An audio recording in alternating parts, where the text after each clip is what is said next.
The moment I step into the next street, the air changes. Not colder, not heavier, just aware, as though the space itself has been waiting for me longer than I've been walking. The buildings on either side feel closer than they should be, their walls leaning in with a quiet, deliberate patience that wasn't there a moment ago. Nothing moves, nothing shifts, yet the entire street feels newly occupied, not by people, not by sound, but by attention. There's a faint hum in the air, too soft to hear, too steady to ignore, like the city is holding a note just beneath the edge of perception. And for the first time, I get the sense that whatever has been watching me is no longer keeping its distance. It's closer now, not beside me, not behind me, just here, in the space, in the quiet, in the way the street seems to breathe without moving at all. The farther I walk, the more the street feels like it's adjusting around me, not shifting, not moving, but aligning, as though the space is quietly rearranging itself to keep me centered. There's a faint echo that shouldn't exist here, a soft, delayed whisper of my footsteps that doesn't match the rhythm of my own movement.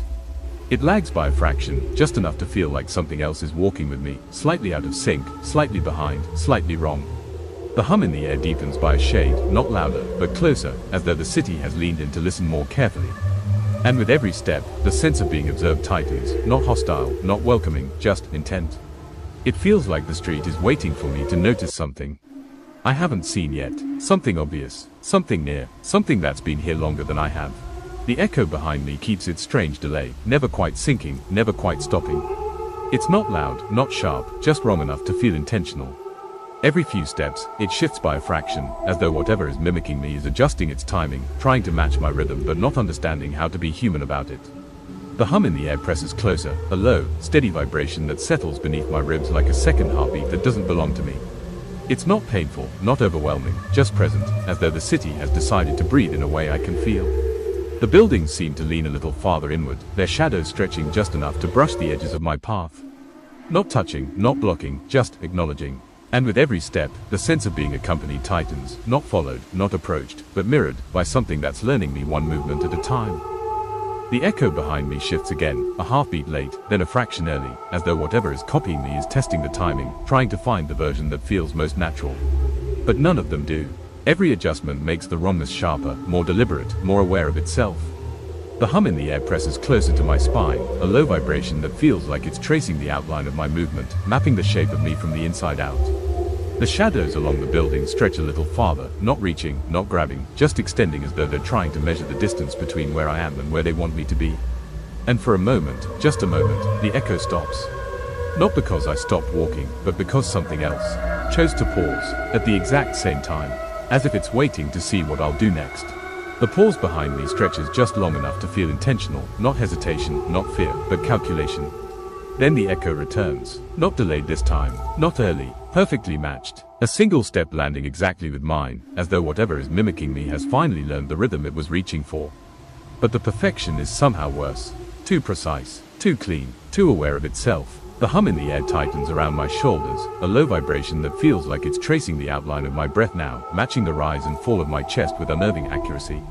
The shadows along the walls shift by a fraction, not moving, not stretching, just settling into a shape that feels more deliberate than accidental. And for the first time, I get the sense that whatever is walking with me isn't following anymore. It's aligning, choosing to move in perfect unison, as though it wants to see how close it can get without ever being seen.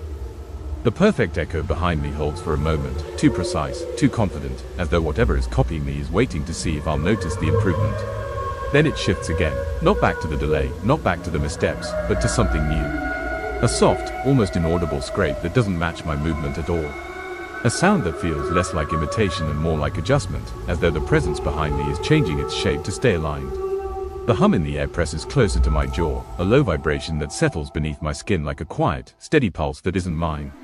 It doesn't hurt, it doesn't warn, it just exists too close to ignore. The shadows along the walls seem to thicken, their edges softening as though they're drawing breath in slow, deliberate intervals. Not moving toward me, just breathing in a rhythm that feels practiced. And for the first time, I get the sense that whatever is with me isn't learning anymore. It's adapting, matching not just my steps, but the space around me, as though it's preparing to move in ways I haven't yet. The scrape behind me softens into something quieter, a faint shift of weight, a subtle adjustment, as though the presence has settled into a shape it finds more suitable. It doesn't try to match my steps now. It doesn't echo. It simply moves when I move, pauses when I pause, breathes when I breathe, not copying, not mimicking, but syncing, as though it's learning the spaces between my movements instead of the movements themselves. The hum in the air presses closer to my throat, a low vibration that feels like it's tracing the pattern of my pulse, matching each beat with unnerving precision. Not invasive, not forceful, just present in a way that feels too aware to be accidental. The shadows along the walls seem to tilt by the slightest degree, their angles shifting as though they're adjusting to keep me centered in their line of sight. And for a moment, I get the sense that whatever is with me isn't following, isn't observing, it's preparing. As though it knows what I'm about to do before I do it. The air ahead of me shifts before I take my next step, a faint, almost imperceptible ripple, as though the space itself is bracing for a movement I haven't made yet. It's subtle, barely there, but unmistakable. The city isn't reacting anymore. It's anticipating. The hum that's been following me slides upward by a shade, a thin, trembling note that settles just behind my ear, close enough to feel, close enough to suggest that whatever is with me has moved ahead without making a sound. The shadows along the walls shift again, not toward me, not away, but into a shape that feels almost like an opening, a narrow path that wasn't there a moment ago. Not inviting, not threatening, just expectant. And for a heartbeat, the entire street feels like it's holding still in a way that isn't natural, a quiet, deliberate pause as though the city is waiting for me to step into the space it has already prepared. The narrow opening ahead of me holds its shape with an eerie stillness, as though the shadows themselves have agreed on where I'm supposed to go. Nothing moves, nothing shifts, but the air inside that space feels different, denser, closer, as if the city has exhaled into that single corridor and is waiting for me to step into its breath. The hum that's been following me slides forward, settling into the path ahead like a thin, vibrating thread stretching into the dark. Not pulling, not urging, just existing in a way that suggests I'm meant to follow it. Behind me, the echo falls silent again, not fading, not drifting, just stopping with a precision that feels like a held breath. The street around me seems to lean in, its angles tightening, its shadows narrowing, as though the entire space is gently closing the distance between where I stand and where it wants me to be. And for the first time, I feel less like I'm being watched and more like I'm being guided, not by a person, not by a presence, but by the city itself, quietly shaping the path beneath my feet. The narrow path ahead seems to darken by a shade, not dimming, not closing, just settling into a deeper stillness that feels prepared rather than empty. The air inside it holds a quiet weight, a subtle pressure that brushes against my skin like the faintest suggestion of direction. Not a pull, not a push, just a presence waiting for me to acknowledge it. The hum that's been following me threads itself into the corridor, stretching forward like a thin, vibrating line leading deeper into the dark. It doesn't waver, it doesn't flicker, it simply holds, steady and patient, as though the city has drawn a boundary and is waiting to see if I'll cross it. Behind me, the silence thickens, a dense, unmoving quiet that feels less like absence and more like a door gently closing. And for a moment, I stand between two breaths, the one behind me that has gone still, and the one ahead that feels expectant, alive, and quietly certain that I'm going to step forward. The stillness in front of me holds its shape with a patience that feels almost deliberate, as though the city is giving me time to understand that this moment is not an accident. The air inside the narrow path presses forward by the faintest degree, a soft, steady pressure that settles against my chest like a quiet expectation. Not forceful, not urgent, just present in a way that suggests the city already knows what choice I'm going to make. Behind me, the silence deepens, a dense, unmoving quiet that feels less like emptiness and more like a boundary gently closing. Not trapping me, not threatening, just removing the idea of going back. The hum that threads the corridor vibrates once, a thin, trembling note that feels almost like acknowledgement, as if the city is responding to the moment I hesitate. And in that breath of stillness, I realize something unsettling. The path ahead isn't just waiting for me. It's listening to the way I breathe, the way I pause, the way I decide. As though the city is learning my choices before I make them. The air inside the narrow path seems to thicken as I take a single breath, not closing in, not tightening, just settling with a quiet certainty that feels almost like acknowledgement. It's as if the city has heard the hesitation. I didn't speak aloud. The hum ahead of me vibrates once, a thin, steady tremor that feels less like sound and more like a signal, a subtle shift that brushes the inside of my ribs as though the space itself is answering a question I didn't mean to ask. Behind me, the silence deepens again, a dense, unmoving quiet that feels strangely deliberate, as though the street is holding its breath to avoid interrupting whatever is happening here. The shadows along the walls tilt by a fraction, their angles softening into a shape that feels almost like a gesture, a quiet, patient motion guiding me forward without ever touching me. And in that stillness, I feel something shift, not in the air, not in the shadows, but in the way the city seems to understand that I'm about to move. As though it's waiting for the moment. My decision becomes real. The moment I shift my weight forward, the air inside the narrow path reacts, not with movement, not with sound, but with a sudden, subtle tightening that feels like the space itself has braced for my arrival. And then I see it. Not a figure, not a shape, just an outline. A faint distortion in the air, like heat rising off pavement, except it's standing still, perfectly still, in the center of the path.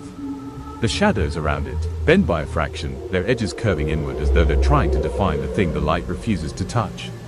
It doesn't move, it doesn't breathe, but the space around it pulses, a slow, steady ripple that matches the hum threaded through the corridor. And then, as if acknowledging that I've finally seen it, the distortion tilts by the slightest degree, a gesture so small, so deliberate, that it feels like a greeting. Not welcoming, not threatening, just aware, deeply, impossibly aware of me.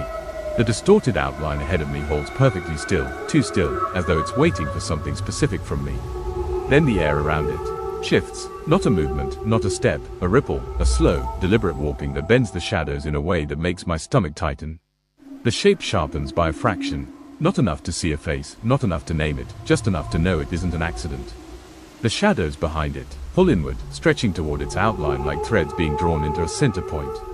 And for a moment, the distortion flickers, a brief, silent pulse that reveals something almost like a shoulder, almost like a head, almost like a figure trying to decide how much of itself to show me. The hum in the corridor deepens, vibrating through the floor beneath my feet as though the city is bracing for the moment. I understand that this thing isn't just standing there. It's waiting for me to come close enough for it to finish becoming real. The distorted outline ahead of me holds its shape for a breath, a long, deliberate stillness that feels less like hesitation and more like consideration. Then the air around it tightens, not violently, not suddenly, but with a slow, deliberate pull that draws the shadows closer to its form. The flicker sharpens again, and for the first time, I see something inside the distortion, a faint, shifting texture, like fabric moving underwater, or skin that hasn't decided what shape it wants to take. The hum in the corridor drops into a deeper register, a low vibration that settles into the floor beneath my feet and pulses once, as though the city is acknowledging that the figure has taken its next step in becoming real. The outline tilts again, not a nod, not a gesture, but a slow, deliberate angle that feels like it's studying me with a focus I can feel in my bones. And then, with a soft, almost inaudible shift, the distortion leans forward by a fraction, a movement so small it shouldn't mean anything, yet somehow it feels like the first step of something coming closer. The distortion ahead of me holds its half-formed shape for a single, trembling moment, a moment that feels stretched thin, as though the air itself is waiting for permission to change. Then the outline tightens, not a flicker, not a ripple, a contraction, a slow drawing in of shadows that pulls the darkness closer to its center. The texture inside the shape shifts again, no longer drifting like fabric but folding, layering, settling into something with weight. Something with intention. A faint sound rises from it, not a voice, not a breath, but a soft, low creak like old wood bending under a slow, deliberate step. Except the figure hasn't moved. Not yet. The hum in the corridor deepens once more, vibrating through the walls as though the city is bracing itself for whatever this thing is becoming. And then, with a slow, deliberate shift, the distortion lifts by a fraction, a movement so precise, so controlled, that it feels like the first moment the figure has chosen to exist in the same space as me. Not fully formed, not fully visible, but undeniably real. The half-formed figure ahead of me holds its new shape with a stillness that feels almost deliberate, as though it's waiting to see how I react to the fact that it's no longer just an outline. Then the air around it shifts again, not a ripple this time, not a flicker, a pull, a slow drawing in of the shadows that gathers the darkness toward its center like gravity bending around something solid. The texture inside the distortion tightens, folding into sharper lines, shapes that almost resemble the suggestion of limbs, not fully formed, not fully visible, but unmistakably present. A faint sound rises from it, a soft, brittle crack like something settling into place for the first time. The walls on either side respond with a low vibration, as though the city is adjusting itself to accommodate whatever this thing is becoming. And then, with a slow, deliberate shift, the figure lifts its head, or the closest thing it has to a head, by a fraction. A movement so precise, so controlled, that it feels like the first moment it has chosen to acknowledge me not as an observer, but as the reason it's taking shape at all. The figure ahead of me holds its half-formed shape with a stillness that feels almost deliberate, a quiet, patient waiting that settles into the air like a second heartbeat. I can't quite locate. The shadows around it pull tighter, drawing inward as though the darkness itself is being woven into whatever this thing is trying to become. The distortion sharpens, edges folding into place with slow, deliberate precision, like it's learning how to exist one layer at a time. A faint crack echoes through the corridor, not loud, not sudden, but unmistakably real. The kind of sound that comes from something settling into a shape it hasn't worn before. The hum in the air drops into a deeper vibration, rolling through the walls, the ground, the space between us, as though the city is bracing itself for the next moment. And I feel it, a subtle shift, a quiet tightening, as if the figure has just taken a breath it didn't have a moment ago. Then it moves. Not a step, not a reach, just a slow, deliberate tilt of its forming head, a gesture so controlled it feels intentional, aware, directed at me. The distortion thickens, shadows layering over shadows, until I can almost see the suggestion of a face, not clear, not human, but present enough to feel like it's studying me with a focus that makes the air around my ribs tighten. And in that moment, I understand something. I didn't want to. It isn't just forming because it can. It's forming because I'm here, because it wants to be seen.